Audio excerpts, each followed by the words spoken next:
Pochkangizni yaxshi ishlayotgani haqida yuzaga keladigan belgilar haqida bilib olasiz. Pochkada yuzaga keladigan muammolar ancha vaqt o'zini bekitib, belgi bermay kasallanib borishi mumkin.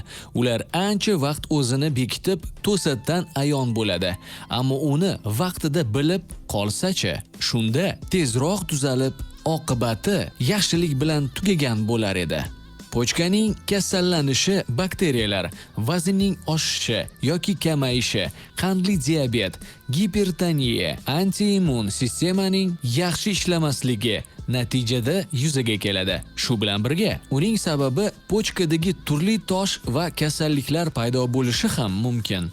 Agar siz tunda turli xavotirlar sabab uxlolmasangiz yoki umuman uyqusizlikdan aziyat chekib, to'liq uyquga to'ymasangiz, demak pochkangizda muammolar bo'lishi mumkin. Uyqusizlikning eng birinchi sababi organizmda yig'ilib qolgan toksinlar hisoblanadi. Agar pochka bu toksinlarni chiqarib yubora olmasa, uyqusizlikka olib keladi va hayot tarzini izdan chiqaradi.